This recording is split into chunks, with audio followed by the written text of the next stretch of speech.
Сайн бацхан уу, Руна ТV суугтаа тавтай морилцгаано. Өнөөдөр та бүхэндээ Хятадд гарсан нэгэн хэргийг ярих гад бэлтгэлээ. 2009 оны 11-р сарын 27-ны өдрийн 16 цагийн үед Бээжингийн Дасын дүүргийн цагдаагийн элтэст нэгэн дуудлага ирдэг Жиншан апартментын 202 тоотод хүн нас орсон байх магадлалтай байна гэсэн дуудлага байсан. Удалгүй дуудлага хүлээн авсан цагдаа нар хэргийн газар дэвчин гэрлөө ороход гэр доторх байдал бол яг л там шиг хаашаа л харан цус өрөө болгонд цуснд будагдсан хүмүүс хэвтэж байсан. Ли Ханцяв түүний эхнэр Ша Гухаа Бэр Ван Мэйлийн охин Ли Чан том ач Ли Жихэн баг ач Ли Миньон гээд нэг гэр бүлийн 6 хүн бүгд алагдсан байдалтай байсан.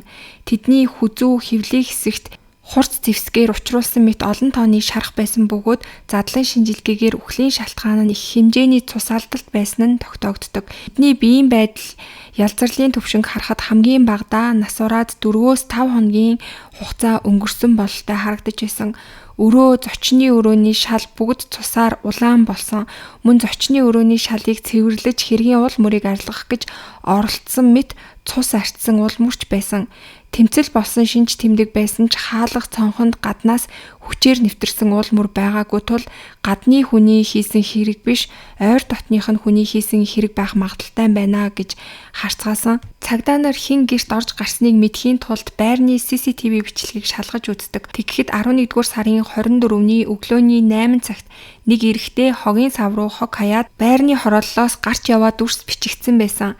Хэргийн газрыг хамгийн түрүүнд олж дуудлага өгсөн хохирогчдын хамаатнаас тэр хүний бичлэгийг үзүүлээд хэн болохыг нь асуухад энэ айлын том хүү 29 настай Ли Лэй гэдгийг тэр хүн гэрчилж хэлдэг.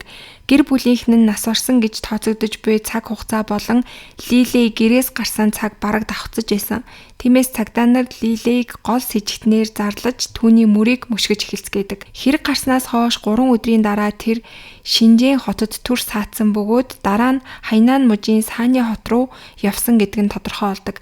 Бээжингийн цагдаа нар Хайнаны цагдаад яаралтай мөрдөн шалгах ажиллагаанд туслах хүсэл явуулцгаан 11-р сарын 28-ны оройн 18 цагийн үед Саанягийн цагдаа нар жочид буудалд амарч байсан Ли Лэйг баривчилж чаддаг. Ли Лэй баривчлах үедээ бол ямар ч эсэргүүцэл үзүүлэлгүй тайван байдалтай байсан. Гэхдээ эхэндээ бол тэр юу ч мэдэхгүй өөрийгөө гэр бүлийнхнийхээ үхэлтэй огт холбоогүй гэж хэлж исэн. Гэвч байцаалтын турш тэр юунд тэгтлээ хөгжилтэй байгаа юм болоо гэмээр байн инээж байгаа нь харагдаж байсан. 2 цаг гарын үргэлжилсэн байцаалтын эцэст Ли Лэй эцэст нь хэрэгээ хүлээсэн. Лигийн гэр бүл саяхан 6 сая ёны хэмжээний дахин төлөвлөлтийн нөхөн төлбөр авсан гэдэг нь тодорхой болдог.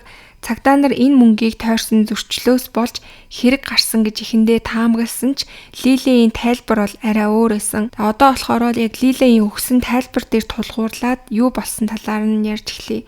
Ли Лэй 1980 оны 12 дугаар сарын 3-нд төрсөн. Тэр Бээжингийн Дасын дүүргийн нэгэн тариачин гэр бүлд төрсөн. Эцэг Ли Ханцяв нь Бээжингийн хүн, харин Чангоо нь Сичуан мужийн хүн байсан.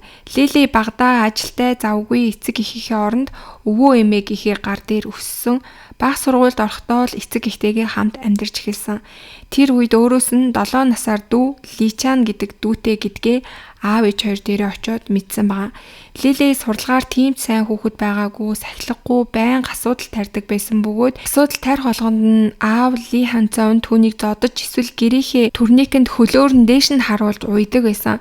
Ийм зүйл бага наснд нь хичнээн ол давтагдсан гэдэг дээр бол Ли Лэй тоогоо алдсан гэж хэлсэн. Тэгээд байнга ингэж хөлөөрөө уйлсаар агаад ихэнх зүйлээс айхаа болсон гэж сүлд бас ярьдаг. Дунд сургуулийн 2 дугаар ангид байхдаа Ли Лэй сургуулаа орхидог. Сургуулаа хайсан хүүгээсээ болж нэр нүрээ алдлаа гэж бодсон эцэг нь түүнд улам хатуу догшин ханддаг болж 17 настай байхдаа Ли Лэй эцэгтэй толгой руугаа хүчтэй цохиулсан. Тэр үедээ л тэр анх удаа гэр бүлийнхнийгээ бүгдийг нь алах юмсан гэж бодож эхэлсэн гэж хэлж байгаа. Үүнээс хойш бол түүний сэтгэлд өс хонзон хуримтлагдаж эхэлсэн гэж байгаа. Тэр явдлын дараа нэг шөнө тэр гэр бүлийнхнийгээ унтаж байхад нь хашаа даван гэрээсээ зүгтж Шичимин гэдэг газар руу явсан. Шичимин бол Бээжингийн төвтэй ойрхон гаднаас ирсэн хүмүүс ихтэй шуугантай эмх замбраагүй газар гэдгээрээ алдартай тийм газар байгаа. Тэнд тэр хамгаалалтын хэрэгсэл материал зардаг үйлдвэрт худалдааны ажилтан болон ажилд ордог. Ажил нь санаанд нь орсноос нь илүү түүнтэй маш сайн таарч тохирон сар бүр өндөр борлуулалт хийж 4,000 ёны цалин авдаг байсан. 1997 оны үеийн хятадын ажилтнуудын дундаж цалин бол 530 ён орчим байсан. Үүнтэй харьцуулахад бол түүний орлого ямар өндөр байсныг харж болно. Ажил нь хэцүү, ядаргаатай байсан ч Лиле энэ үеийг амьдралынхаа хамгийн аз жаргалтай үе байсан гэж цагдаа нарт ярьдаг. 1 жилийн дараа тэр хуримтлуулсан мөнгө аваад гэртээ эргэж ирдэг. Аав ээж хоёртоо маш их загнуулах болов уу гэж бодсон ч гэсэндээ аав ээж хоёр нь түүнийг нулимс туслуулан 1 жилийн дараа гэртээ ирсэнд маш их баяртай байна гэж ухтаж авдаг. Лиле тэр хугацаанд олсон мөнгөө хилэн аав ээждээ пэйжээр худалдаж авч өгдөг. Урд нь тийм хатуу байсан эцэг их нь анх удаа түүнд халуун дулаан хандсан бөгөөд Лилеч төрснөөсөө хойш анх удаага аав ээжийнхээ дулаан харцыг мэдэрч гэр гэдэг зүйл ямар тайван тогтвортой зүйл болохыг тэр үед анх удаа мэдэрсэн гэж ярьдаг. Гэвч энэ адил бол удаан үргэлжлээгүй, түүний мөнгөн дуусмагц аав ээж нь урдынх шигээ түүнийг доромжлон загнаж эхэлсэн гэж байгаа. Иймэрхүү амьдарч байхаар зүгээр л гэрээсээ явсан дээр гэж бодсон Лиле дахин Шичимин руу явж хувцас болон үс арчилгааны бүтээгдэхүүн зарж эхэлсэн. Тэндээ тэр олон найзтай болсон бөгөөд найзуудынх нь хэлснээр бол Лиле худалдаа 8-анда маш авьяастай тийм хүн байсан. Мөн тэр найз нөхдийнхөө холбоонд маш их ач холбогдол өгдөг байсан гэж ярьсан. Тэгээ энэ нь бол магадгүй эцэг эхээс авч чадаагүй хайр, хүлээн зөвшөөрлийг найзуудаасаа нөхөхийг оролддог байсантай ч холбоотой байж магадгүй. 1999 онд 19 настайдаа Лиле нэгэн үсчний газарт нэг бүсгүйтэй танилцсан нь хожим түүний эхнэр болсон Ван Мэйлин байсан. Ван Мэйлин түүнээс 3 насаар ихч 22 настай үсчний газрын дадлагзагч байсан. Лиле түүний байнгын үйлчлүүлэгч болж удалгүй тэд хайр сэтгэлийн холбоотой болцгоосон. Ингээд 2 жилийн дараа Лиле хуримтлуулсан мөнгөө нэмэн өгч Ван Мэйлинд Шан хотод нэгэн үсчний газар нээж өгдөг. Ван Мэйлин ур чадвар сайтай, бас үг яриа сайтай тул байнгын үйлчлүүлэгчд нь хурдан нэмэгдэж их мөнгө олдог болж эхэлдэг. Тэр өсчний газар 10 гаруй ажилтнтай болтлоо маш хурдан өргөжсөн байгаа. 2002 онд Ван Мэйлин Лиле хоёр гэрлэж Хэнангаас Бээжин рүү нүцгээдэг. 2003 оны 6 дугаар сард тэд хүүтэй болсон. Гэрлснээс хойш хэдэн жилийн турш Лиле, Ван Мэйлин хоёр хинээс ч дутгааргүй ад жаргалтай амьдарцгааж байсан. 2006 онд Ван Мэйлин өсчний ажлаа орхиж нэгэн борлуулалтын компанид ажилтнаар ордог. Ажилдаа ормогцоо борлуулалтынхаа аварга нь болж тэр дороо борлуулалтын багийн ахлагч хүртлээ дэвшсэн. Харин Лиле эхнэрээ нийгэмд хүлээн зөвшөөрөгдөж улам их мөнгө олдог болох үед эхнэртээ баг зэрэг хатаархаж эхэлсэн. Өөрөө ч дутхгүй гэсэн шиг нэг найзтайгаа хамт бизнес эхлүүлдэг. Хөрөнгө нь хөрөлцөхгүй байсан тул эхнэр Ван Мэйлингээс 80,000 ён зээлж үлдснээ энэ тэндээс зээлж бүрдүүлдэг. Ингээд арай хийж босгосон мөнгөөрөө эхлүүлсэн бизнес нь удалгүй дампуурч Лиле их хэмжээний өрөнд орсон. Эхнэр Ван Мэйлин болон эцэг эх нь чадалч нь хүрхгүй байж ямар их бизнес хийн гэж ярьдаг юм бэ гэж нүүрэн дээр нь түүнийг шүүмжилж эхэлдэг. Гэвч 2008 онд Лиле шинээр эхлүүлсэн нэг бизнесээрээ азтай байж маш их амжилт олж чаддаг. Орлого сайтай үедээ бүр сардаа 100,000 ён хүртэл орлдог болж эхэлдэг. Ингээд мөнгөтэй болмогцоо энэ удаа дэлгүүр нээхийг хүсдэг. Гэвч мөнгө нь баг зэрэг дутаж эцэг эхээсээ мөнгө зээлхийг хүссэн ч эцэг эх нь шууд л татгалцсан. Тэгэхээр найзаасаа гуйж найзынхаа байрыг барьцаанд тавиулан 600,000 ёныг зээлсэн. Гэхдээ тэр мөнгөө бол найздаа буцааж өгч чадаагүй гэж байгаа. Бизнесээ эхлүүлснээс хойш Лиле үйлчлүүлэгч хүлээн авч байна гэж шалтгаглан шөнийн клуб цэнгэний газруудаар байнга явдаг болж тэнд ажилтдаг нэг эмэгтэйтэй эхнэрээсээ нууцаар уулздаг болж эхэлдэг. Гэвч удалгүй эхнэр Ван Мэйлиндээ баригдан үүнд маш их уурсан эхнэр нь үүнээс хойш юу ч болсон орой 10 цагаас өмнө гэртээ ирэх ёстой гэсэн тийм дүрм журмыг бий болгодог. Гэвч тоглож зугаацах дуртай Лилед энэ нь биелшгүй шаардлага байсан. Ингээд тэдний маргаан нэмэгдэж Ван Мэйлин ямар нэгэн асуудал гарах бүрд шууд хадам аав ээж дээрээ очиж хүүг нь муулдаг болж эхэлдэг. Тэгэхээр эцэг эх нь Лилеийг дуудаж авчираад түүнийг байнга загиндаг болж эхэлдэг. Үүгээрч зогсохгүй түүний төрсөн дүү Личанч гэсэндээ дандаа бэрийнхээ талд ордог байсан. Лиле өөрийгөө гэр бүлийн бүх хүн зөвхөн өөрийг нь үзэн яддаг гэж мэдэрч маш их гомдож эхэлдэг. Эцэг Ли Ханцяун таарлах болгондоо түүнийг загнаж хараах ба ээж нь ч гэсэндээ түүний юу хийж байгаад огт анхаарал хандуулдаггүй байсан. Зөвхөн Лилигээс авах мөнгөнд л ээж нь сонирхолтой байсан. Түүний өгсөн халаасны мөнгөөр брендийн цүнх бараа авч тансаглаж байсан хэрнээ нэг ч удаа хүүдээ баярлаа гэж хэлж байгаагүй гэдэг. Нэг өдөр ээж нь найзуудтайгаа хоолнд ороод хүү Лилигээ дуудаж хоолныхоо мөнгийг төлүүлсэн. Тэгээ тэр нь 8,000 йон байсан. Тэгээ энэ үед болохоор Лили эцэг эхийнхээ хувьд зүгээр л бэлэн мөнгөний машин гэж өөрийгөө бодож санаж эхэлсэн гэж байгаа. Тэгээд ийм утгагүй зүйлд мөнгө үрдэгээ болохын тулд 2 дахь хүүхдээ гаргаад бараг торгуулийн мөнгө төлөөд амьдрсан дээр гэж бодсон маань. Тухайн үед болохоор Хятадд нэг л хүүхэдтэй байх ёстой. Нэгээс дээш хүүхэд гаргах юм бол улсдаа татвар төлдөг тийм үеэсэн. Тийм болохоор 2 дахь хүүхдээ гаргаад тэр хүүхдийнхаа татварыг төлөөд явах юм бол аав ээж нь улсдаа татвар төлж байгаа юм чинь ингээд түүнээс мөнгө нэхэхгүй байхаа гэж тэр бодож тооцоолж эхэлсэн. Ингээд 2008 онд Лилигийн гэр бүл 2 дахь хүүгээ төрүүлдэг. Гэхдээ Лили үүнд төдийлөн баярлаагүй гол шалтгаан нь эхнэр Вамелины байсан. Тэр сар бүр тодорхой хэмжээний борлуулалтын төлөвлөгөө биелүүлэх ёстой. Хэрэг хүрэхгүй бол дутаасан мөнгөө өөрөө гаргадаг байсан. Зарим үед төлөвлөгөөгөө давуулан биелүүлж урамшуулал авдаг байсан ч гэсэндээ сүүлийн хэдэн сар хүрэхгүй байсан тул тэрхүү дутагдлыг нь Лили нөхөж өгдөг байсан байгаа. Гэвч эхнэр нь мөн л үүнд нь ерөөсөө талархдаггүй, тэгээд байнга авах ёстой юм шиг түүнд ханддаг байсан нь бас түүний уурыг маш их хүргэдэг байсан. Лили эргэн тойрноо харахад бүгд л адилхан санагдаж эхэлсэн. Аав ээж нь ч гэсэн тэр, эхнэр нь ч гэсэн тэр түүнээс байнга мөнгө авах ёстой юм шиг, мөнгө авсан үедээ л түүнтэй сайхан хандаж байгаа юм шиг, мөнгө өгөхгүй бусад үед бол түүнийг байнга дээрлэхэж, доромжилж, үл тоомсорлдог юм шиг санагдаж эхэлдэг. Гэр бүлдээ хандах түүний уур хилэн аажмаар улам томорсоор яваандаа хутаг харах төдийдл гэр бүлийнхнийхээ бүгдийг нь амь насыг нь хөнөөмөр санагддаг болж эхэлсэн гэж байгаа. 2009 онд Лили 200,000 йоны хөрөнгө оруулж нэг найзтайгаа хамт ресторан нээдэг. Гэвч ресторан нь байнга алдагдaltaй ажиллаж яг энэ үед Лигийн гэр бүлд нэгэн сайн зүйл тохиолддог. Тэр нь 2009 оны 5 дугаар сард эцэг Ли Ханцяо Бээжингийн захад нэг хуучин байшин, нэг хуучин үйлдвэр эзэмшдэг байсан. Тэгтэл үйлдвэр нь аль хэдийн ажиллагаа болсон байсан ч гэсэндээ төрөөс тухайн бүсийг дахин төлөвлөхөөр шийдэж нөхөн төлбөрт 6 сая йоныг олгосон байна. Ли Ханцяо энэ мөнгөөр дасын дүүрэгт нэгэн тансаг байр авч үлдснээр нь өөр газруудад дахин байр авахар шийдээд байсан. Тэгээд хүү бэр хоёртойгоо хамт дасын давсан тэр өндөр зэрэглэлийн байранда амьдрахаар болдог. Үүнээс хойш бол Лили өдөр болгон аав ээжийнхээ царайг харах хэрэгтэй болсон. Олон жил хуримтлагдсан зөрчил нь улам ноцтой болж эхэлсэн. Түүний ажиллаж исэн ресторан нь амжилтгүй болж санхүүгийн байдал нь ч хүнд байсан болохоор Лили ааваасаа мөнгө зээлхийг хүсдэг. Гэвч Ли Ханцяо чи бүгдийг нь үрээд дуусгачихнаа, өдий хүртэл чиний хийж исэн бизнесүүд хизээч амжилт олж байгаагүй гэд түүнд мөнгө зээлхээс татгалздаг. Харин 6 сая йоны нөхөн төлбөрөө 7 байшин худалдаж авсан бөгөөд үүнээс 3-ыг нь Лилиийн нэр дээр авч өгсөн.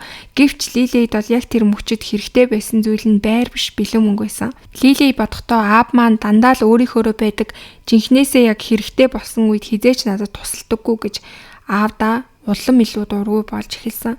Ингээд 2009 оны 11-р сар гэхэд Лили хутаг худалдан авч байнга биедээ авч явдаг болсон байгаа. 11-р сарын дунд үед Лили нэг үеэл дүүгийн хурим болдог. Энэ хуримд болохоор тэд гэр бүлээрээ оролцсон. Тэнд аав Ли Ханцяон согтож бүх хамаатан садангийнхаа өмнө Лили бол чадваргүй тэнэг хүү гэж хүүгээ доромжилдаг. Тухайн үед Лили яг тэр дороо биедээ авч явсан хутгаа гаргачихмаар санагдсан ч арай гэж уураад дарсан гэж байгаа. 11-р сарын 23-ны оройн 10 цагт Лили ресторанд найзуудтайгаа арх ууж байдаг. Тэгтэрхнэр Вамелин нь түн рүү залгаж 10 цаг өнгөрчхөөд байхад чи одоо юу игээд байгаа юм бэ? Арх уугаа цуугаад байгаа мó? Гэртээ хурдан ир гэж түүний загнаж эхэлдэг. Энэ үед ууралсан Лили ууж байсан шар айрагны шилээ шидэд гэрлүүгээ хардаг. Эцэг эх нь унтлагын өрөөндөө амарч байсан 6 настай том хүү Лижихийн баг хүү Лиминя хоёр аль хэдийний өрөөндөө унтаж байсан. Харин дүү Личан нь өрөөндөө компьютер тоглоо сууж байсан. Энэ байдлыг харахад өөрөөс нь бусад бүх хүн тайван амгалан харагддаг. Өөрийнхөө өрөөндөө ортол эхнэр Вамелин нь түүнийг харааж зэмлэж эхэлдэг. Лилэж бас буцааж уурлан тэр хоёр хэрэлдэж эхэлсэн. Тэгтэл Вамелин энэ сарын төлөвлөгөөгөө би биелүүлэх ёстой байна. Надад 5,000 йон өг гэж түүнээс шаарддаг. Эхнэрийнхээ энэхүү байдал Лилийн уурдан дээд цэгтээ хүрдэг. Тэгээд баг зэрэг тайвшрыг гэж бодоод өрөөнөөс гарах гэтэл араас нь юундаа зүхтаад байгаа юм бэ? Мөнгөө өгчгөөд яв гэж хашгирж байгаа сонсогддог. Тэр мөчид Лили үргэлж биедээ авч явдаг байсан хутгаа гарган Ваммелийн хутгалсан. Гинтийн дайралтанд өртсөн Ваммелийн газар дээрээ унан цуснд будагдсан эхнэрээ хэсэг харж сууж байгаа Лилей орон дээр суугаад тамхиа асан, толгой нь хоосорсон мансуурсан юм шиг мэдрэмжийг авсан гэж хэлж байгаа. Ийхүү аимшигтай шүн ихэлсэн байгаа. Дараа нь тэр дүү Личаны өрөө рүү орж тэр үед Личан найзуудтайгаа мессенжерээр чатлан инээлдэд сууж исэн. Лилей ямар ч эргэлзэлгүйгээр шууд дүүгээ хутгалдаг. Тэгээд буцаа өрөө рүүгээ орох гэтэл эцэг их хоёр нь өрөөнөөсөө гарч ирж байгааг хардаг. Эцэг ихээ харангуйтаа Лилей дараалан очиод хоёулангийнх нь амийг хөнөөдөг. Тэр хоёр бол тэр дороо амнасаа алдсан. Дараа нь Лилей буудан дээр суугаад дахин тамхи татдаг. Одоо энэ гэрт амьд үлдсэн 2 хүн л байсан. Тэгээд тэр бодож эхэлсэн. Яах вэ гэд үүнээс хойш 4 цаг өнгөрсөн байгаа. Эцэст нь тэр шийдэж хүүхдүүдийнхээ өрөө рүү орж 2 хүүгийнхээ ч амнасыг хөнөөсөн. Лилей дотроо хадгалж авсан хорслоо гаргах мэт гэр доторх тавилга цахилгаан бараг бүгдийг нэвдэж сүйтгдэг. Дараа нь цус хэргийн уул мөрийг цэвэрлээд явъя гэж бодсон ч чадаагүй, дундаас нь орхисон. Маргааш өглөө нь тэр цэвэрхэн хувцас сольж өмсөөд нэг найзтайгаа Шинжэн рүү явсан. Шинжэнд очиод цагдаагийн мөрдлөгөөс бултахын тулд найзынхаа иргэний үлхийг ашиглан зочид буудалд орсон. 11-р сарын 27-нд тэд автобусанд сууж Хайнаны Саня хот руу хөдөлцгөөсөн. Лилей цагдаад баригдах нь цаг хугацааны асуудал гэж бодож байсан бололтой үлдсэн мөчөө зугаацаж өнгөрүүлэхээр шийдсэн. Тэр жирийн зуулчин шиг хоолны газруудаар хисэж шөнөн зугаацаж цагийг өнгөрөөсөн. Гэвч хэрэг гарснаас 5 хоногийн дараа буюу 11-р сарын 28-нд Санягийн нэгэн зочид буудлын үүдэнд баривчлагдсан байгаа. Лилей хийсэн хэрэгтээ өчүүхэн ч харамсаж байгаа царай үзүүлээгүй учраас цагдаа нар түүнийг psychopath байж магадгүй гэж түүнээс сэтгцийн шинжилгээ авсан. Гэвч сэтгцийн хувьд бол хэвийн гэдэг дүгнэлт гарсан байгаа. Энэ хэрэг хэвлэлээр цацагдмагц интернетэд ширүүн мэтгэлцэн гарч эхэлсэн. Яаж өөрийнхөө хүүхдүүдийг хүртэл амь насыг нь хөнөөж чадаж байна гэсэн асуулт олныг гайхшруулж байсан. Анх олдсон үед эцэг Ли Ханцяо эхнэр Ваммелийн хоёрын биен дээр бусдаас илүү олон хутганы шарах байсан тул цагдаа нар хэрэгтэн энэ хоёр хүнд илүү их шонзон сансан байна гэж үзэжсэн. Тэгтэл Лилей яагаад ялангуяа эцэг эхнэр хоёртой ингэтлээ их хорсолтой байсан бэ гэдэг дээр зарим хуршүүдийн ярьснаар Лилей Ваммелийн хоёрын баг хүү Ли Минян үнэндээ Лимегийн аав Ли Ханцяогийн хүүхэд байсан гэсэн цуу яриа байсан байгаа. Өөрөөр хэлбэл хадам эцэг бэр хоёр зүү бус харьцаатай байсан. Тэндээс төрсөн хүүхэд нь тэдний баг хүүхэд. Ийм асуудлаас болж Лилей эхнэртэй байнга уурладаг, үзэн яддаг байсан. Хуршүүд нь ч гэсэндээ энэ талаар ярьж байгааг өөрөө сонсч исэн гэх тийм мэдээлэл тарж эхэлдэг. Хадам эцэг бэр хоёрын ёс бус харилцаа, тэндээс төрсэн хүүхэд гэхин цуурхалд харамгц олон хүн эхнэр эцгийгээ хардаж Лилей энэ бүхнийг төвчлгүй хэрэг үйлцсэн юм байна гэсэн цуурхал бол бүр их тарж эхэлдэг. Цагдаа нар энэ цуурхал яриаг үнэн худлыг нь тогтоохын тулд эцэг тогтоох шинжилгээ хийсэн. Тэгэхэд шинжилгээний хариунд бол 2 хүү хоёулаа Лилейн төрсөн хүүхдүүд мөн болох нь тогтоогдсон байгаа.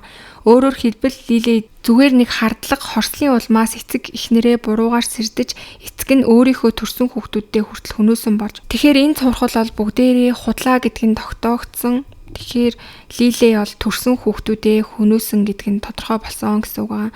2010 оны 8 дугаар сарын 12-нд Бээжингийн 1-р дунд шатны ардын шүүх хурлуулсан. Тэгээд яагаад ийм хэрэг хийх болсон талаар прокурор Лилейээс асуудал ихэд багасаа л аав ээж хоёр намайг хүн гэж үзэж байгаагүй. Дээрээс нь мөнгөний асуудлаар байнга намайг зовоодог байсан. Энэ гэр бүл бол миний байх газар байгаагүй гэж хариулсан. 2010 оны 11-р сарын 15-нд шүүхээс Лилейд санаатаагаар хүний амь хөнөөсөн хэрэгээр цаазаар авах ял оноодог. Лилей давж заалдаагүй ял сонсож байх үедээ түүний царай маш тайван харагдаж байсан. Лилейгийн ард ойролцоогоор 8 сая юанаас давсан хөрөнгө үлдсэн.